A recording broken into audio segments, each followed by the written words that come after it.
Donc voilà, le document en ligne auquel vous avez accès si vous voulez. Vous n'êtes pas obligé d'y aller maintenant. Donc avec l'adresse qui est indiquée ici en gras, bit.ly, c'est juste un système pour raccourcir des URL, vous connaissez peut-être. Il y a aussi ça chez Google, hein, des raccourcisseurs d'URL. L'URL réel, c'est ce qui est indiqué ici en dessous. Et si je vous demandais de le taper, ce serait vraiment une torture. Ou un exercice que certains apprécieraient, chacun son truc. Mais voilà, bit.ly formation-id-2-décembre 2020. Voilà, bon, c'est ça.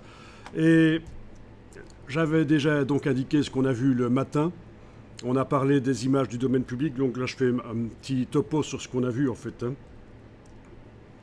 Les images du domaine public, je suis en train de voir si je peux agrandir ça. Voilà, ok. On a parlé de la notion de définition et de résolution. Donc définition, le nombre de pixels qui composent une image. Et on avait parlé de la notion de mégapixels, le million de pixels. On avait fait le parallèle avec les capteurs d'appareils photo notamment. Et la résolution qui est vraiment une notion qui n'intervient que quand on imprime. Uniquement quand on imprime, la résolution, ça indique le nombre de points de l'image, le nombre de pixels de l'image, qui sont utilisés pour reproduire cette image sur une distance de 2,54 cm sur le papier, donc 1 pouce anglais. C'est le nombre de pixels par pouce, les DPI, les dots per inch, la résolution. Ça, c'est des choses importantes à connaître. Pourquoi ? Parce que c'est le minimum, quoi. C'est quand même la grammaire, en quelque sorte, de l'image numérique. C'est les fondements de l'image numérique. Ça évite des déconvenues. Parce que j'ai souvent vu des personnes qui font des choses très bien dans Photoshop, des débutants qui font des choses très bien dans Photoshop, par exemple, et qui, au dernier moment, lors de la dernière phase de travail, le travail devient flou, le nombre de pixels se modifie de manière assez drastique parce qu'ils n'ont pas compris ce qu'ils font, et c'est un peu dommage, quoi.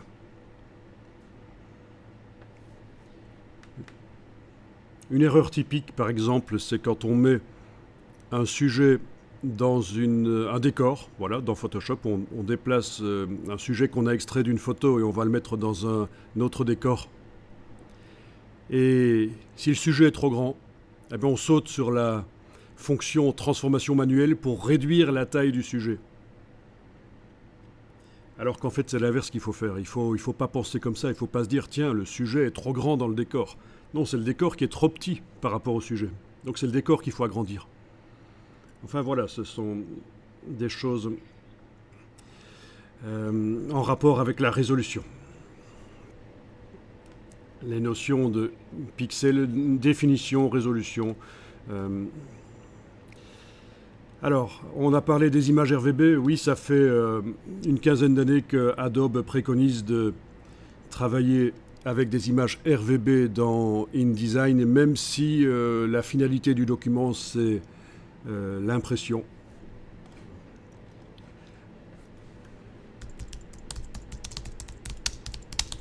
Là, je vous cherche dans Google un petit article.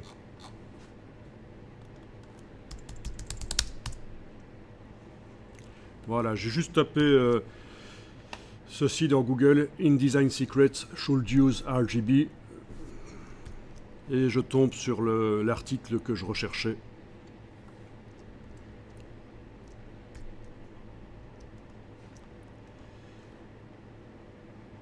Voilà, ça a été écrit par David Bletner, qui est un spécialiste de InDesign. Avant, il était spécialiste de Quark Express. Et il a participé à la création du logiciel, et c'est un consultant chez Adobe. Et il vous explique pourquoi vous devriez utiliser des images RVB dans InDesign et les convertir en CMJN au moment de l'exportation en PDF, et c'est ce qu'on a fait en fait. plusieurs intérêts à ça, mais cas de figure, par exemple, vous êtes allé chez l'imprimeur et vous avez commandé oui, vous avez décidé d'imprimer sur un certain type de papier. Donc, ça suppose que vous devez faire un certain type de CMJN, puisqu'il y a plein de types de CMJN, on l'a vu, Infogra 27, 39, Euroscale, etc. Ce sont différents types de CMJN. Mais, un jour avant la date d'impression, l'imprimeur vous dit « Gros problème, on n'a pas reçu le papier que tu avais commandé. On va devoir imprimer sur un autre papier que j'ai en stock. Il est différent, mais voilà, pas le choix. La publication doit sortir. On ne peut pas attendre que le papier qu'on avait commandé arrive. » Donc, papier différent dit nécessité d'un profil CMJN différent. Eh bien, si on a fait son document de mise en page en RVB, il n'y a aucun problème. Il suffit de générer un PDF avec le bon profil indiqué dans la partie sortie. Donc on peut très bien s'adapter rapidement à un changement de papier de dernière minute. Ça, c'est un des intérêts de travailler en RVB plutôt qu'en CMJN. Alors, je n'ai rien contre le CMJN. Le CMJN, j'étais un spécialiste du CMJN dans les années 90, puisque mon boulot dans les années 90 était la photogravure, donc la préparation d'images qui viennent de studios photo pour les adapter pour une impression optimale sur des magazines, sur des affiches dans la ville, des 40 mètres carrés, des choses comme ça. Voilà. Mais donc les choses ont évolué techniquement. Ce qui était le métier de photograveur dans les années 90 a un peu disparu parce que tout a été automatisé grâce à ce qu'on appelle la gestion des couleurs. Et c'est ce qu'on fait quand on exporte au départ de InDesign un document RVB et qu'au moment de l'exportation en PDF on le transforme en CMJN, on fait appel au moteur de gestion des couleurs de l'ordinateur. Chose qui n'existait pas dans les ordinateurs dans les années 90, la gestion des couleurs. Voilà, donc tout change. Il y a des métiers qui périclitent, il faut s'adapter. C'est comme ça. Actuellement, vous avez plein de révolutions, notamment la dernière version de Photoshop 2021 qui apporte son lot de révolutions au niveau du dessin. Et ça, c'est pas nécessairement une bonne nouvelle pour les illustrateurs, mais il y a toujours moyen de tirer son épingle du jeu parce que ce n'est que de l'intelligence artificielle qui fait bêtement du dessin sans sensibilité. Mais il faut éventuellement vous intéresser à ça. Les possibilités de transformation de photos en dessin dans la version 2021 de Photoshop sont assez effarantes. On a différents styles de dessin possibles et on croirait vraiment voir un dessin. Et c'est l'intelligence artificielle qui commence à être derrière ça. Bon, et puis il y a d'autres domaines. Là, ça ne me vient plus à l'esprit. Oui, il y a la colorisation d'images noir et blanc, par exemple, ou de films noir et blanc, ce qui se fait par intelligence artificielle maintenant aussi. Automatiquement, ça repère, par exemple, que ce sont des végétaux, des arbres dans la photo, et ça les met en vert. Ça repère des visages, ça les colorise, etc. Donc voilà encore quelque chose qui se faisait manuellement il y a encore 2-3 ans, et ça commence à se faire de manière automatique. C'était inimaginable qu'on puisse reconnaître dans une photo automatiquement les éléments et les coloriser correctement. L'amélioration de photos à partir de peu de pixels et multiplier les pixels pour les améliorer, ça utilise des banques de visages notamment. C'est assez controversé parce qu'il y en a qui disent que finalement le visage agrandi, le visage reprécisé dans la version haute définition au départ d'une version basse définition n'est pas vraiment le visage de la personne parce qu'on a été chercher des yeux, des nez automatiquement, des bouches dans une banque gigantesque. C'est l'intelligence artificielle qui le fait. Mais il faut voir, vous avez peut-être vu ça, des vieux films de la fin du 19e siècle, début 20e, vraiment des vieux films, notamment des films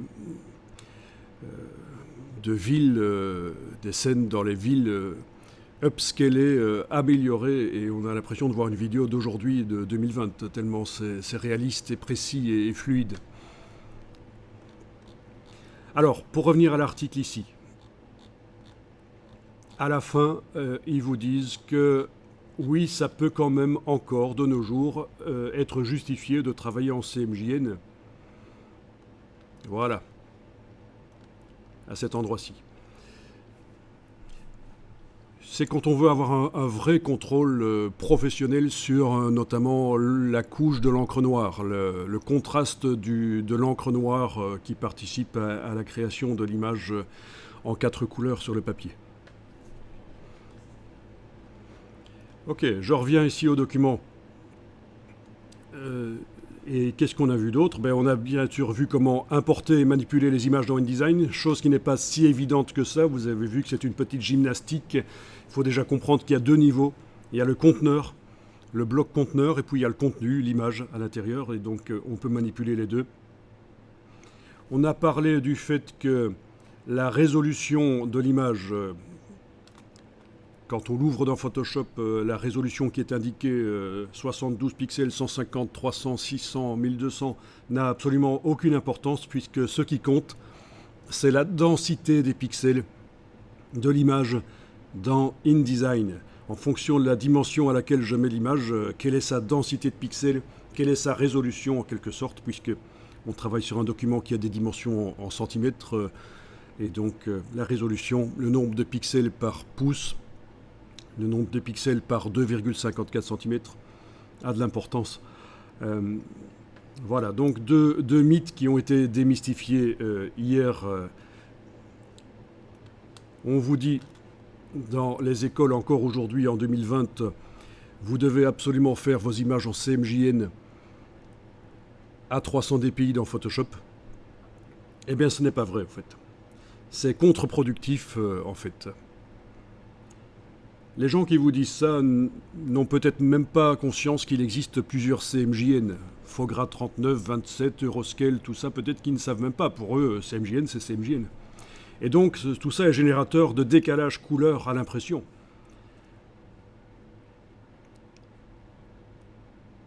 Voilà. Oui.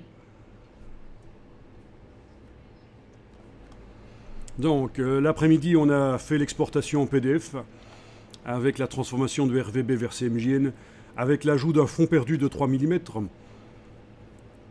avec l'ajout des traits de coupe sur le bord de la page, ainsi que d'autres éléments utiles à l'imprimeur, notamment ce qu'on appelle les hirondelles, les petites cibles qui permettent à l'imprimeur de vraiment superposer parfaitement les trames au millième de millimètre près, en fait. Et on a demandé que les images dans le PDF pour l'imprimeur soient ramenées toutes à 300 dpi. Donc leur résolution effective dans InDesign a été ramenée à 300 dpi dans le PDF. Donc si une image qu'on met en petit sur la page a une résolution effective de 900 pixels par pouce par exemple, et bien dans le PDF c'est inutile, c'est ramené à 300, ça fait un PDF plus léger, c'est plus rapide sur le RIP de l'imprimeur pour calculer le tramage. Voilà. Alors on a vu l'utilisation des petits cartouches. Donc les cartouches, c'est les endroits où on indique les dimensions. Hein. C'est comme ça qu'on appelle ça en informatique, les petites zones où on indique les valeurs. Pour dimensionner les blocs, on a indiqué /3 après une valeur de largeur et on a divisé par 3 la largeur du bloc. Donc on a vu que ces petits cartouches sont en fait des calculatrices. Et donc, ça je ne l'avais pas dit hier, mais pour multiplier, c'est l'étoile. Donc c'est le petit signe étoile sur le clavier, ça sert à multiplier. Et puis vous avez bien sûr, pour soustraire, c'est le moins, et pour additionner, c'est le plus. Donc toutes les opérations mathématiques sont possibles dans les petits cartouches. Ça veut dire que vous n'avez pas besoin de prendre une calculatrice sur le côté et commencer à calculer. Tiens, j'ai un bloc de 256 millimètres de large. Si je veux exactement le tiers de cette largeur-là, qu'est-ce que je dois faire? Avant, on prenait une calculatrice, maintenant c'est directement intégré dans le logiciel. On a utilisé les petits points de référence pour indiquer quelle est la partie du bloc qui restait en place. Vous vous souvenez, on avait indiqué à droite, et donc le bloc, il a bougé uniquement par la gauche. Alors on s'est intéressé aussi au gabarit. Donc une chose qui a été faite, c'est créer un bloc de couleur unie dans un gabarit. Bon, c'était dans le gabarit par défaut, le A, qui est forcément toujours dans tous les documents InDesign et appliqué sur les pages par défaut. Sur les pages, ce bloc, on l'a désolidarisé. C'était avec les touches CTRL et majuscules. Ou avec commande majuscule sur le Mac. Et on l'a désolidarisé, et on l'a désolidarisé partiellement, en fait, puisqu'on a modifié uniquement la couleur par la position. Vous avez vu qu'on a pu continuer à modifier la position de l'élément dans le gabarit, ça se répercutait sur chaque page, mais modifier la couleur, non. Alors, dans le gabarit, on a créé un bloc de numérotation, avec un effet de transparence uniquement sur le fond du bloc, pas sur la balise de numérotation. Ça veut dire pas sur la lettre A, qui apparaissait dans le bloc.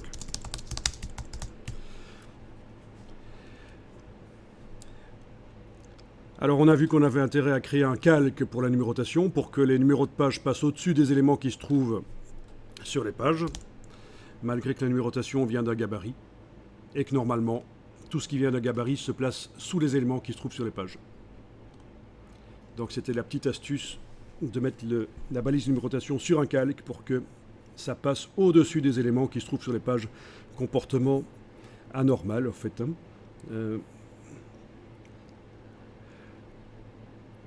On a terminé avec un bloc texte qu'on a créé. On a mis le texte en aliment justifié, ça veut dire ça colle de chaque côté de la colonne. Dans le bloc, on a créé 2 colonnes. On a réglé la ponctuation hors justification. On a réglé la souplesse de la justification en autorisant InDesign à faire varier l'espace interlettrage. Et j'ai oublié d'indiquer aussi que... Et on est passé en approche de paire optique au lieu de métrique. Donc ça veut dire que les espacements entre les lettres dans chaque mot ont été déplacés par InDesign, ont été réglés par InDesign pour que le mot fasse bloc, pour qu'il n'y ait pas une impression de trou. Quand vous ferez des titres assez grands, vous allez voir que c'est vraiment extrêmement intéressant d'enclencher ça, l'approche de paire optique dans la palette de caractères. Alors, le moteur typographique de InDesign est reconnu comme étant excellent. Et relativement récemment, il a été intégré, ce moteur typographique, à Photoshop et Illustrator. Ça veut dire que quand vous faites du texte dans Illustrator ou dans Photoshop, vous devez aussi enclencher l'approche de paire optique au lieu de métrique. Vous aurez une qualité de typographie bien meilleure dans Photoshop et Illustrator. Alors la question qu'on pourrait se poser, c'est mais pourquoi c'est pas enclenché d'office optique si c'est si génial? Il faut savoir que dans certaines situations, ce n'est pas conseillé et si vous travaillez avec des personnes pour faire des mises en page, ils vont peut-être vous dire de ne pas utiliser l'optique parce que, étant donné que ça fait un calcul sur la totalité du texte qui se trouve dans un bloc, il est possible que, voilà, quand on modifie, quand on fait des corrections dans le texte, En principe, quand on fait une correction dans un texte, quand on ajoute un mot, quand on en supprime un, ça modifie les lignes suivantes, elles bougent, logique. Mais avec le calcul optique, il est possible que les lignes avant bougent aussi, qu'il y ait un recalcul sur les mots qui précèdent la partie du texte sur lequel vous faites la correction. Et ça, il y en a qui n'aiment pas ça, parce qu'ils aiment bien quand ils font la relecture d'un texte pour la correction, ils aiment bien que ce qu'ils viennent de corriger précédemment ne se modifie pas au niveau typo. Voilà, mais c'est rare. Je pense que c'est assez rare quand vous rencontrez des gens qui vous diront qu'il ne faut pas travailler en optique à cause de ça, à cause du fait que donc ça peut avoir une influence sur les lignes précédentes. Alors, j'ai donc parlé du moteur typographique de InDesign qui se retrouve aussi dans Photoshop et Illustrator, qui a donc amélioré la typographie de ces deux logiciels. On vous a peut-être dit qu'il ne faut jamais faire du texte dans Photoshop. Je vous donne l'astuce ici parce que c'est rapide à dire et c'est très, très intéressant. Vous pouvez faire du texte dans Photoshop. On vous dit que peut-être qu'il ne faut pas faire du texte dans Photoshop parce que le texte va être pixelisé, il va pas être net. En fait, il faut connaître l'astuce. Quand vous avez mis un calque texte dans Photoshop, vous enregistrez le document Photoshop au format Photoshop PDF. Et là, dans le PDF qui est généré, vous avez le texte qui est vectoriel, qui est net. C'est ça l'astuce. Voilà. Donc, les vérités d'hier ne sont pas nécessairement vraies aujourd'hui. Voilà. Les choses évoluent. Généralement dans le bon sens. Ok.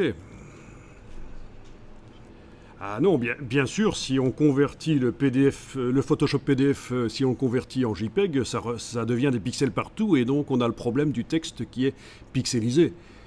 Voilà, donc oui, le Photoshop PDF, on l'imprime et le texte est net. On peut même l'importer aussi dans InDesign, le texte est net, mais il ne faut surtout pas le reconvertir vers un format pixel uniquement. Alors, si c'est pour le mettre sur un site, évidemment, le format Photoshop PDF ne conviendra pas. Il faut utiliser, pour un site web, il faut utiliser des formats qui sont compatibles avec les navigateurs web. Donc, il y a le JPEG, il y a le GIF, le GIF, il y a le PNG, il y a le SVG, qui est un format spécial, vectoriel, mais plutôt pour les icônes, en fait, hein, pour ceux qui viennent d'Illustrator. Et c'est plutôt rare qu'on l'utilise. Donc il y a, voilà, il y a les formats d'image et c'est du pixel. Voilà, oui, oui.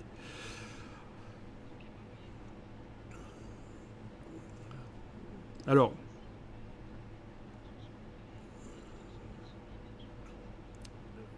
bon, pour avoir, il va falloir recréer en codage les caractères par-dessus l'image. Ce sera la solution pour avoir les caractères nets sur un site web. Hein.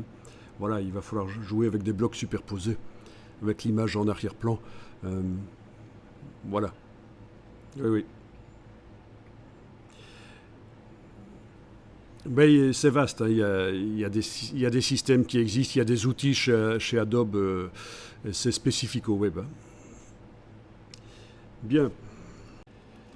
Donc, vous avez créé un dossier pour aujourd'hui, et vous avez toujours le dossier d'hier, je suppose, avec les éléments qui s'y trouvent. D'accord. Alors, ce qu'on va faire, c'est qu'on va ouvrir le dernier document qu'on avait créé hier. Vous allez l'ouvrir dans InDesign. Donc, comme j'ai plusieurs InDesign, je vais d'abord lancer le bon InDesign que je veux utiliser, le 2020 et pas le 2021. Et comme ça, quand je vais double-cliquer sur le doc, il s'ouvrira dans le InDesign qui est ouvert. voyez, parce que le problème, c'est que si j'ouvre pas le InDesign avant de double-cliquer sur le document, il va s'ouvrir dans la dernière version, sans doute. Alors, je ne vais pas amener trop de notions techniques ici sur la manière de contrôler dans quel logiciel s'ouvre un document quand on double-clique sur lui. J'essaye de garder les choses simples quand même.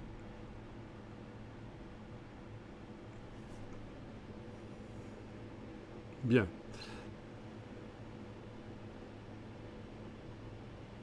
Voilà. Ça a pris un peu de temps parce qu'il va chercher sur le web aussi les documents. Voilà. Donc, le document sur lequel on avait terminé hier. Alors, comme vous l'aviez fait remarquer, c'est vrai que quand on était passé en 2 colonnes dans ce bloc, on avait vu une petite croix rouge, non, un petit signe plus rouge qui était apparu ici pour indiquer qu'il y avait du texte en excès. Puis, on a été régler la justification. Les lettres ont bougé sur les mots et du coup, ça a pris moins d'espace et on n'a plus de texte en excès, on a même de l'espace en trop ici. Mais c'est pas gênant.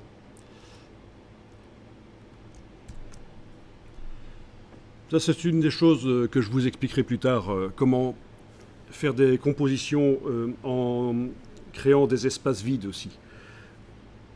Donc surtout, ne soyez pas perfectionniste. Le fait qu'il y ait de l'espace ici n'est pas du tout gênant.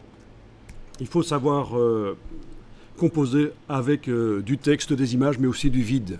Il y a d'ailleurs un bouquin qui existe, que je vous montrerai et que je ne vous incite pas à acheter.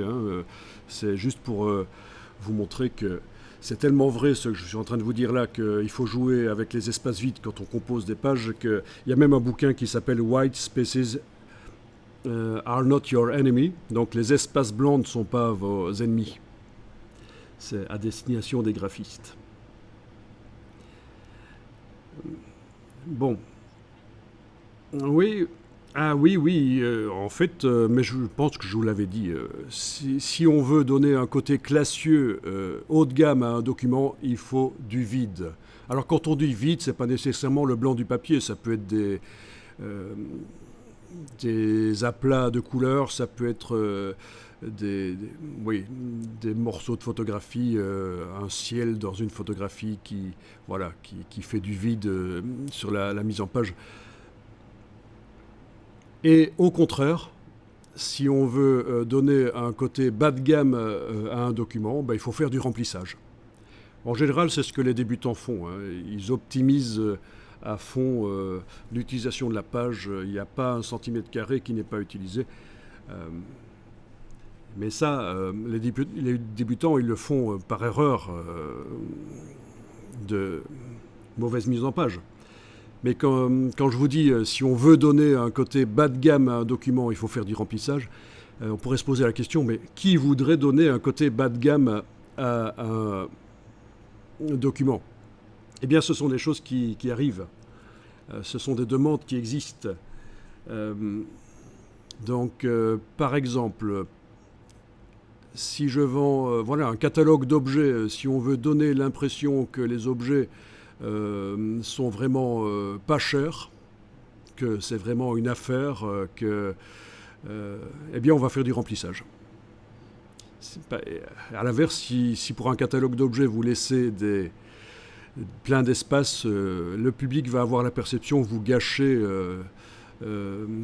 les choses, vous auriez pu mettre des choses dans cet espace vide et il va avoir moins l'impression qu'il fait une affaire en achetant les objets. Je ne sais pas si vous suivez le raisonnement. Voilà. Mais vous avez des exemples dans vos toutes boîtes. Vous avez des catalogues qui arrivent, des catalogues d'objets à vendre. Et ils font du remplissage. Ils ne laissent pas d'espace vide. Par contre, si vous avez des magazines, des hebdomadaires, des mensuels qui arrivent et qui veulent donner un côté haut de gamme, ils jouent avec les espaces vides. Voilà. C'est pas du remplissage. Donc on a vraiment les deux qui peuvent cohabiter dans votre boîte aux lettres. Ça dépend le message qu'on veut passer. Et ça va plus loin encore. Moi, j'ai déjà dû faire de la photogravure, du traitement de photos sur les images, où il y avait une demande de faire en sorte que les images soient de moins bonne qualité que ce qu'elles étaient au moment de la prise de vue, pour donner l'impression que la qualité d'impression chez l'imprimeur était moins bonne. Tout ça pour donner l'impression que le magasin qui diffuse le catalogue n'a pas dépensé trop d'argent dans le catalogue. Et que donc, quand on paye 20 € pour un produit, c'est que ça les vaut, quoi. On ne paye pas pour la publicité. Voilà, donc c'est assez surprenant. Ok, donc ce qu'on va faire ici, quelque chose de très important. Bon, alors, donc, ton problème, c'est que les paragraphes, on n'arrive pas bien à les distinguer parce que la dernière ligne, il n'y a pas de vide comme ceci. C'est ça? Voilà, donc on va aller vérifier quelque chose. Donc, ton bloc est sélectionné. Alors, on va dans le menu texte,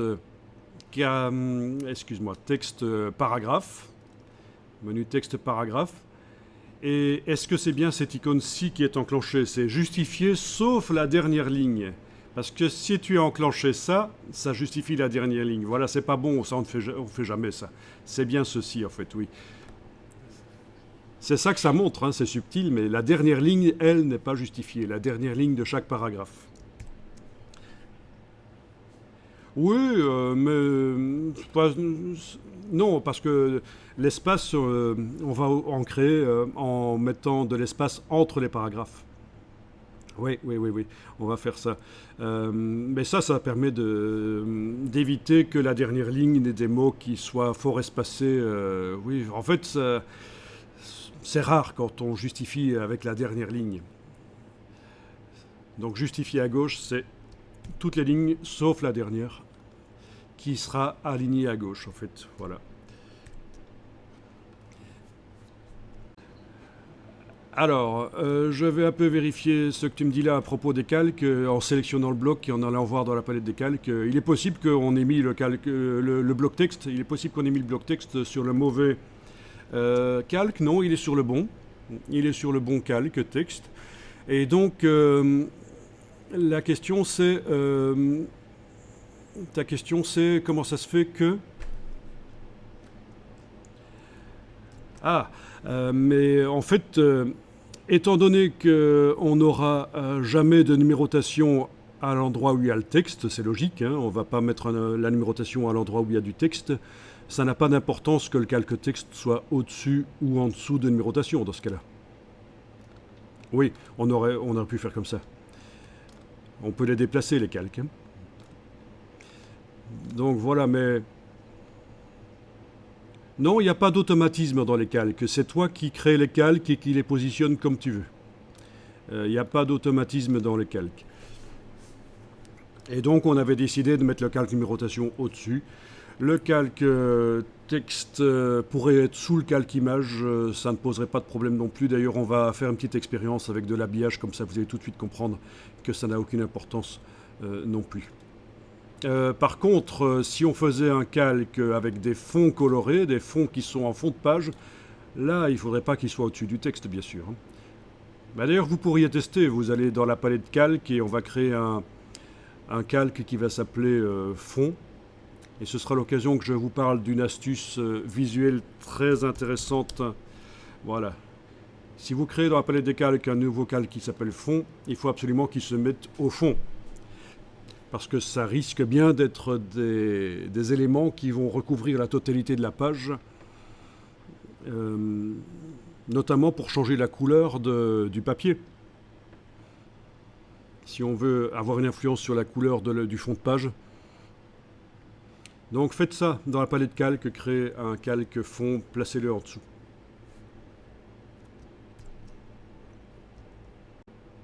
Bien, donc...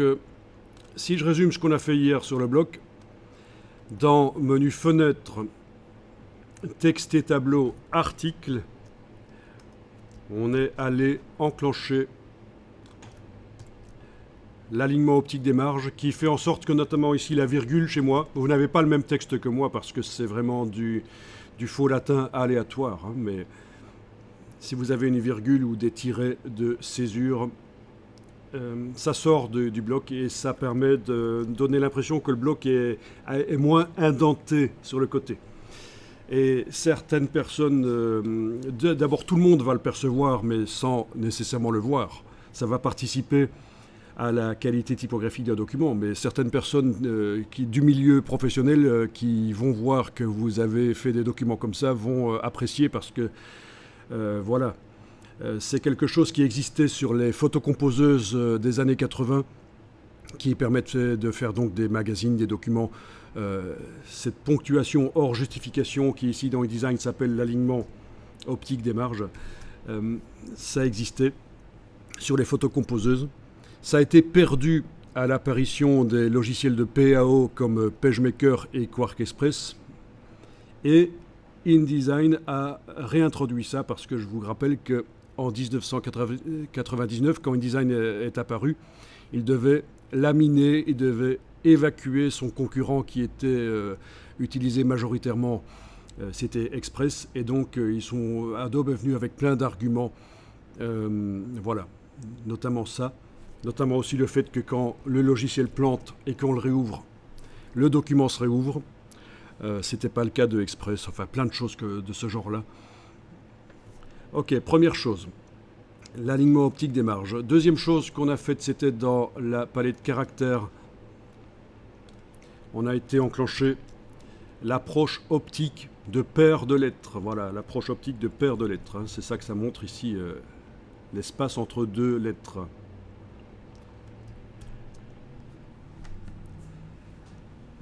Autre chose qui a été faite, ben oui, bien sûr, auparavant, dans la palette paragraphe, on est passé en justifié.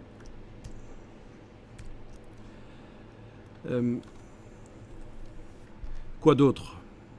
Rappelez-moi, on a fait autre chose?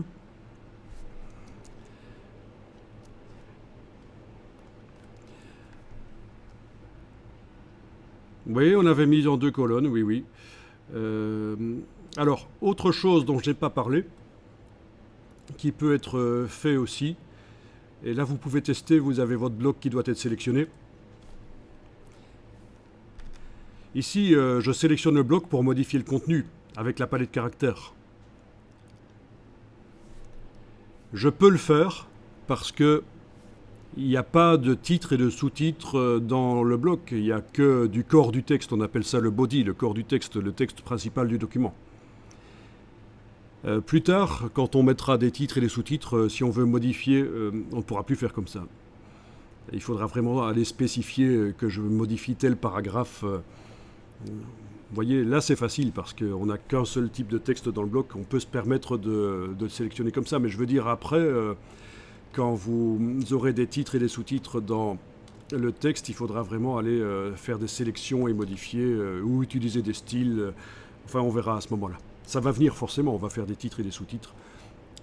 La numérotation de titres et sous-titres aussi, enfin plein de choses.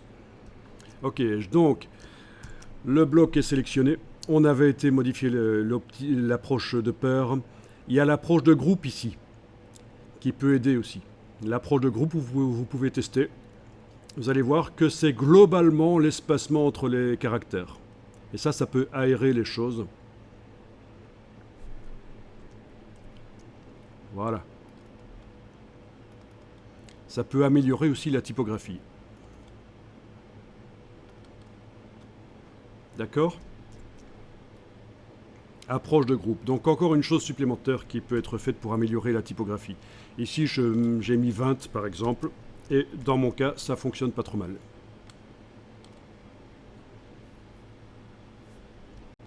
Donc l'approche de groupe espace de manière globale les caractères les uns des autres. Et ça se combine au réglage d'approche de paire optique. Donc il y a une combinaison entre ces deux facteurs.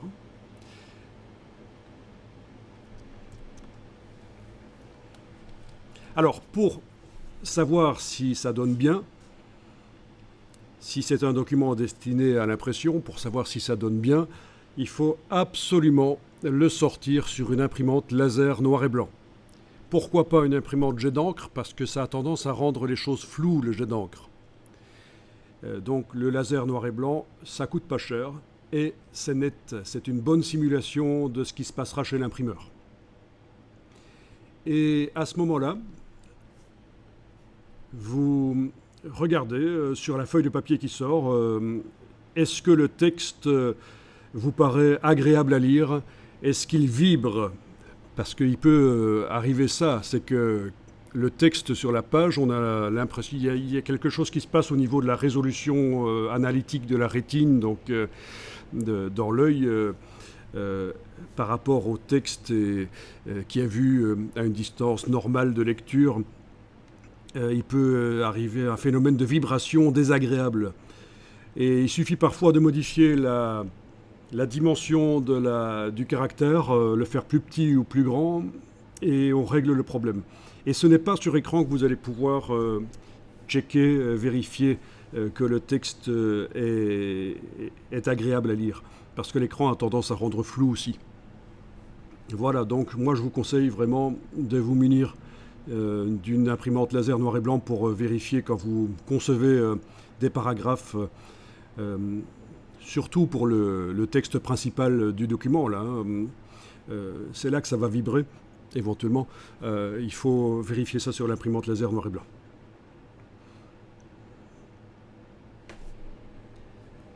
Bien.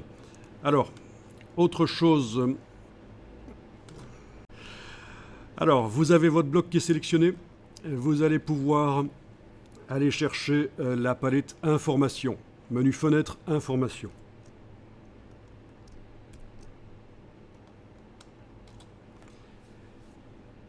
Vous la voyez, la palette Information? Alors, faites ceci. Prenez l'outil texte et placez-vous dans n'importe où dans le texte. N'importe où.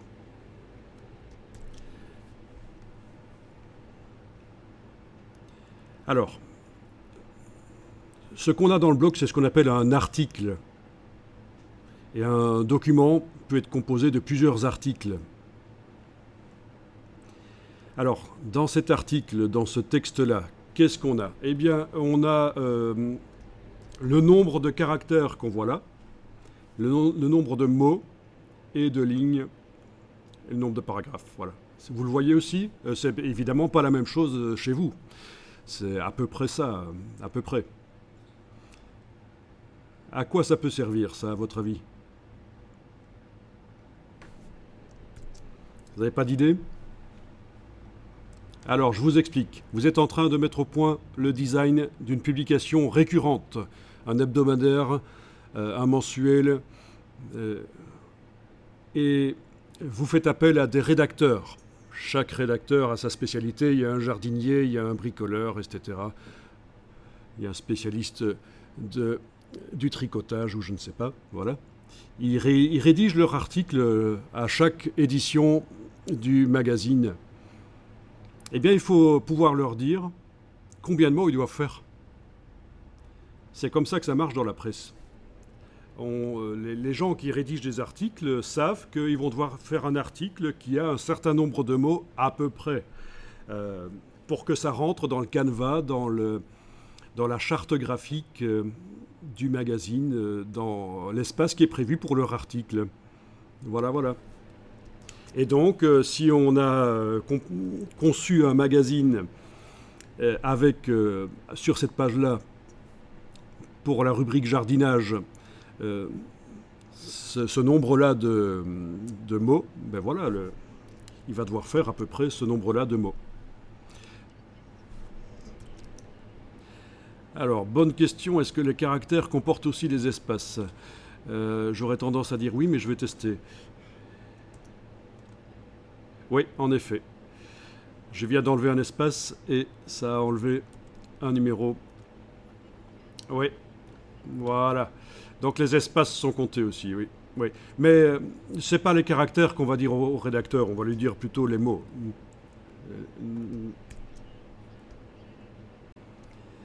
Bien, alors on va faire quelque chose maintenant. Vous pouvez garder la palette information là ouverte.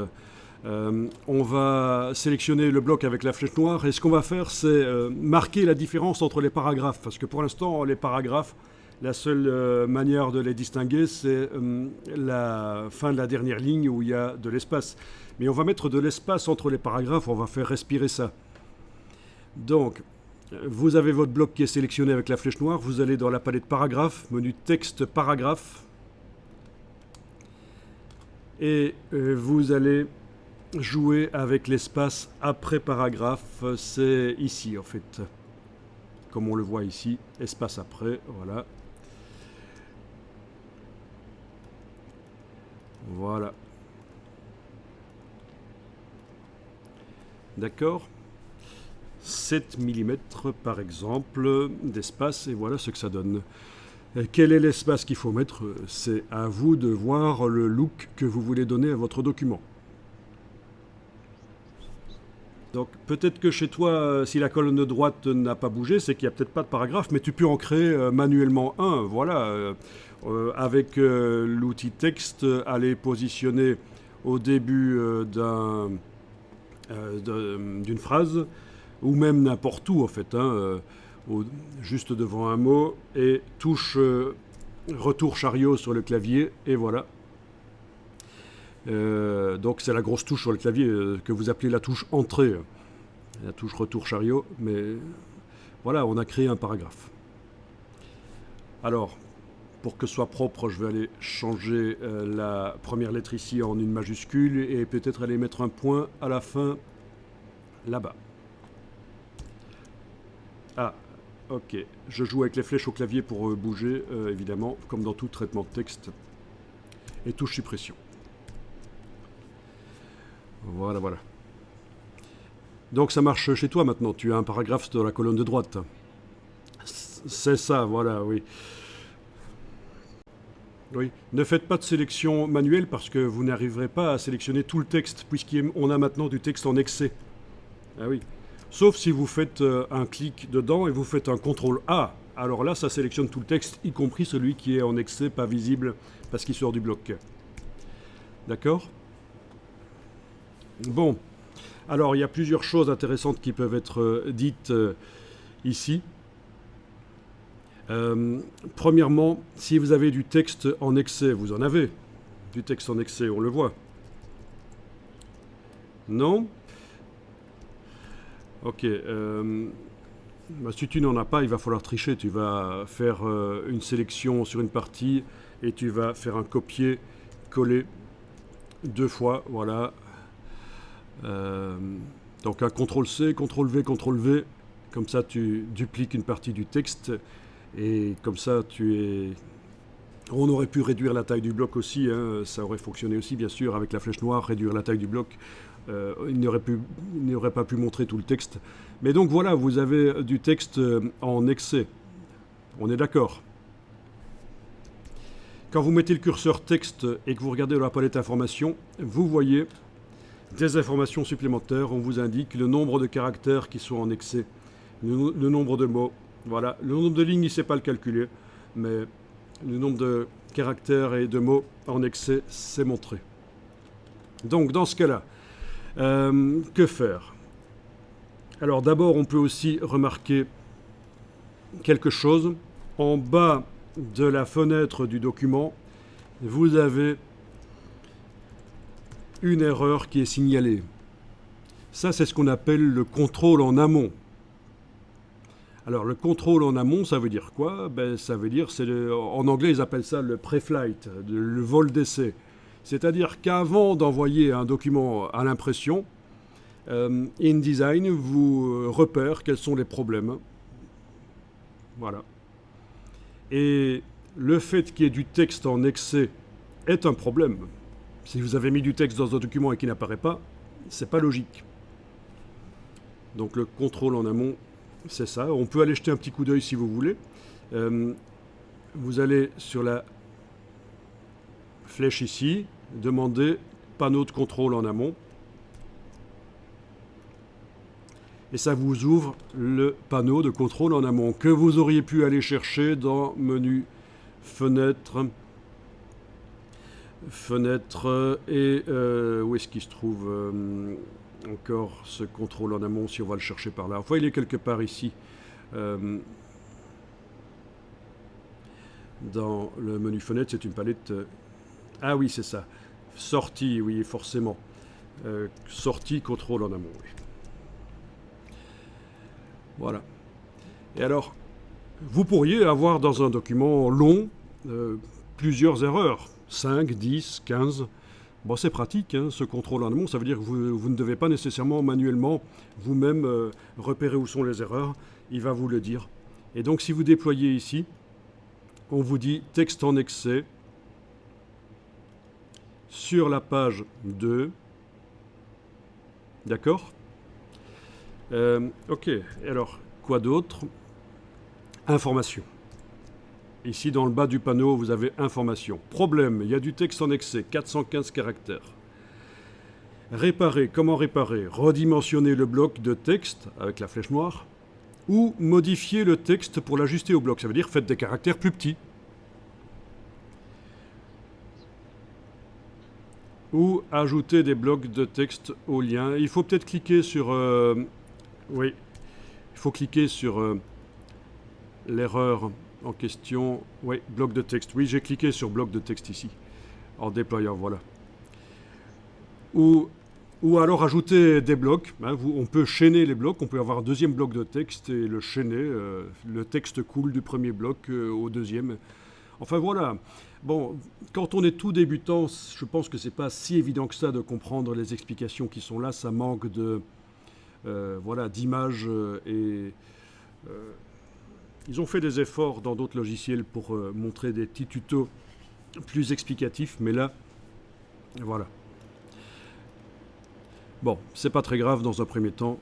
Ok. Alors, donc, trois solutions qui vous donnent. Redimensionner le bloc avec la flèche noire. Sélectionner tout le texte et le faire plus petit. Tout ça est très logique. Mettre un deuxième bloc et faire couler le texte du premier bloc vers le deuxième, c'est ce qu'on appelle le chaînage. Moi, je vous propose une quatrième solution qui est possible aussi. C'est sélectionner tout le texte en excès et le mettre dans un autre bloc indépendant. Alors, on va faire ça. C'est l'occasion de voir certaines choses. Vous allez vers la fin du bloc. Alors, je vous montre une astuce dont on n'a pas parlé. Vous êtes en train de modifier le texte avec l'outil texte, là. Vous êtes dans c'est ça, on est d'accord. Outil texte. Bien. On avait dit précédemment que le raccourci pour la main, pour l'outil main, c'est la barre d'espacement. Mais bien sûr, ici, si vous enfoncez la barre d'espacement, ça va mettre des espaces dans le texte. Donc, la solution, quand on est en train de travailler un texte, pour appeler la main, c'est la touche Alt.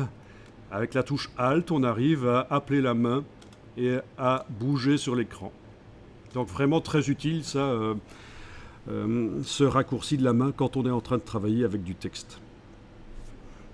Ça a marché chez vous ? Ok, alors vous avez le début du paragraphe. Alors vous mettez le curseur au début du paragraphe qui est en excès. C'est le paragraphe qui n'est pas vu en entier. Et on va faire une sélection sur tout le texte qui suit le curseur. Comme ça. Et pour ça, vous allez devoir utiliser des flèches sur le clavier. Alors, j'espère que vous allez enfoncer les touches que je vais vous montrer ici. Ce n'est pas celles qui sont en rangée ici sur mon petit clavier virtuel, ça n'a rien à voir. Les touches que vous allez devoir enfoncer, c'est CTRL majuscule et la touche END. Ah mince, sur ce clavier ici, ça ne se voit pas. Mauvais exemple, ce n'est pas un clavier étendu qui est montré. Voilà, je suis allé vous chercher rapidement une image de clavier sur le web. Donc, CTRL majuscule et la touche END. Ça peut être une flèche qui va vers le bas à droite. C'est pour aller à la fin du document en fait. Et grâce à ça, vous devriez arriver à sélectionner tous les caractères qui sont après le curseur, y compris ceux qui sont non visibles en fait, ceux qui sont en excès. Et sur le Mac, ce sera commande majuscule et la flèche qui va vers le bas à droite. Voilà, sur le Mac, ce sera commande majuscule et ici vous avez peut-être une flèche qui va vers le bas à droite. Ça dépend des claviers. Alors, ce qu'on peut retenir de ça, puisque vous avez tous des claviers un peu différents et chez certains c'est pas évident, c'est que quand on travaille dans InDesign, vous avez vraiment intérêt à avoir ce qu'on appelle un clavier étendu. C'est-à-dire que voilà, les claviers de portable de ce genre-là, ça va vous poser des problèmes. Il vaut mieux un clavier grand comme ça. Alors, ça coûte pas très cher, hein, c'est une vingtaine d'euros. On en vend d'occasion aussi. C'est 20, 30, 50 euros. Ça dépend si vous achetez neuf ou d'occasion. Et ça va vraiment être nécessaire pour faire des travaux d'infographie sérieux. Parce que, vous voyez, on a besoin de ces touches facilement accessibles. Déjà les flèches ici, celle-là. Et aussi les raccourcis clavier pour les styles. Ça va être avec le pavé numérique. Donc, c'est vraiment, je vous le conseille. Moi, là, je suis en train de travailler sur un portable. Et le clavier du portable, je ne l'utilise jamais. Parce que... voilà, déjà c'est un portable que j'achète d'occasion. Mes ordinateurs, je les achète d'occasion en Allemagne parce que j'ai un bon filon, accessible à tous, hein, c'est pas un secret. Mais et puis c'est un Quartz, donc c'est un clavier Quartz. Mais ça, je m'en occupe pas, ce serait même un clavier chinois, c'est pas un problème pour moi. J'ajoute un clavier étendu comme celui que je suis en train de vous montrer là sur l'écran, je le connecte et c'est beaucoup mieux. Je ne saurais pas travailler sur un clavier de portable. Dans InDesign, ce serait compliqué. Et dans d'autres logiciels aussi. Non, c'est un clavier Mac, parce que je travaille sur un Mac, c'est un clavier Mac en fait. Comme celui qu'on voit là, voilà.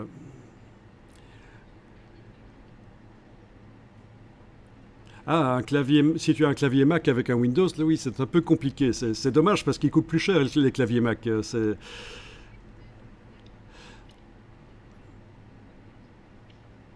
Oui. Donc, vous avez réussi à faire la sélection finalement de tout le texte qui suivait le curseur. Vous faites un CTRL X, commande X sur le Mac, CTRL X sur le PC. Vous avez coupé, c'est édition coupée.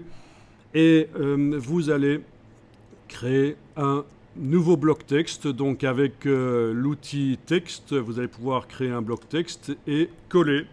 Voilà. Et s'il n'est pas assez grand, ben, vous l'agrandissez avec les flèches noires. Donc avec l'outil texte, j'ai tracé, j'ai fait un clic et glisser, et puis j'ai fait un coller, CTRL V, commande V, et voilà.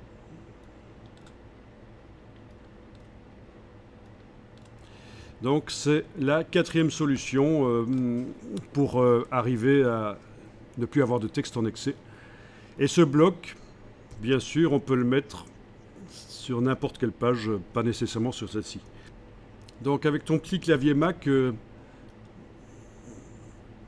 c'est vrai que si tu mets le curseur, et ça a été dit il y a quelques minutes, tu enfonces commande majuscule et la flèche qui va vers la droite sur le clavier, et ça te permet de sélectionner. Et c'est vrai que si tu gardes enfoncé, finalement, oui, ça va te sélectionner tout. C'est un peu chipot, il vaudrait mieux essayer de trouver où est la touche End sur le clavier du portable. Ouais.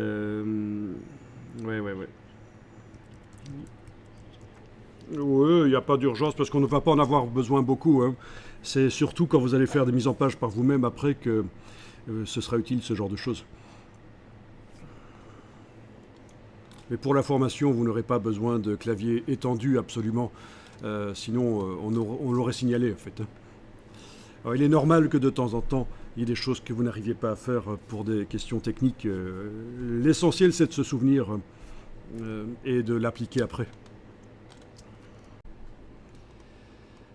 Bien, autre chose qui peut participer à la qualité de la lecture, c'est dans la palette paragraphe, l'interlignage. La palette caractères, excusez-moi, palette caractères. L'interlignage. Donc allez chercher la palette caractères.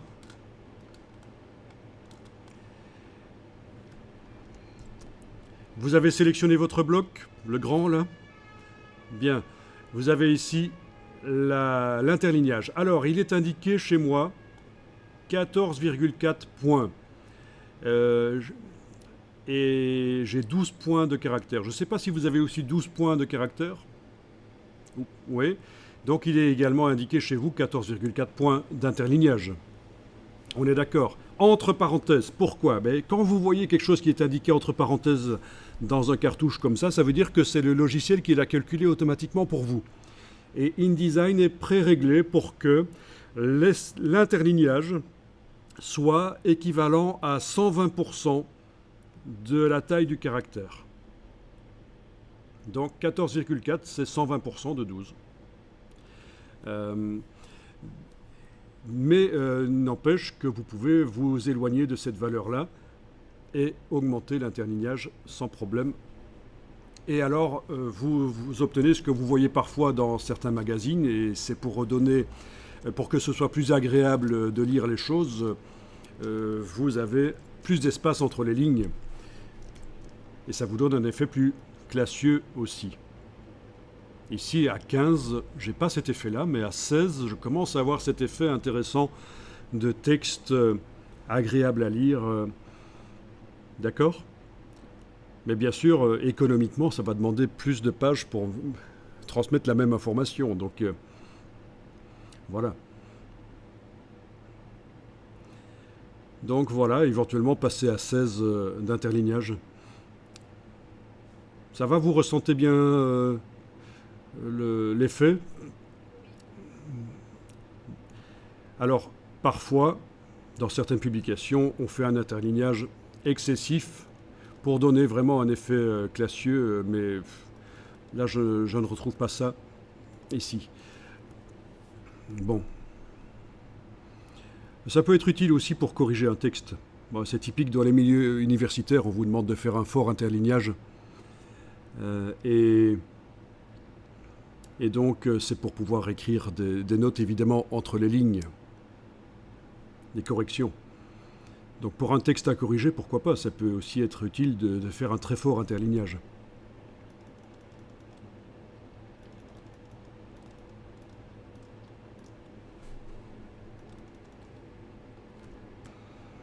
Ah oui, pour ceux qui travaillent avec les milieux universitaires ou dans des institutions, si on exige de vous un texte avec un interlignage de 1,2, sachez que ça ne veut pas dire 120%, contrairement à ce qu'on pourrait croire.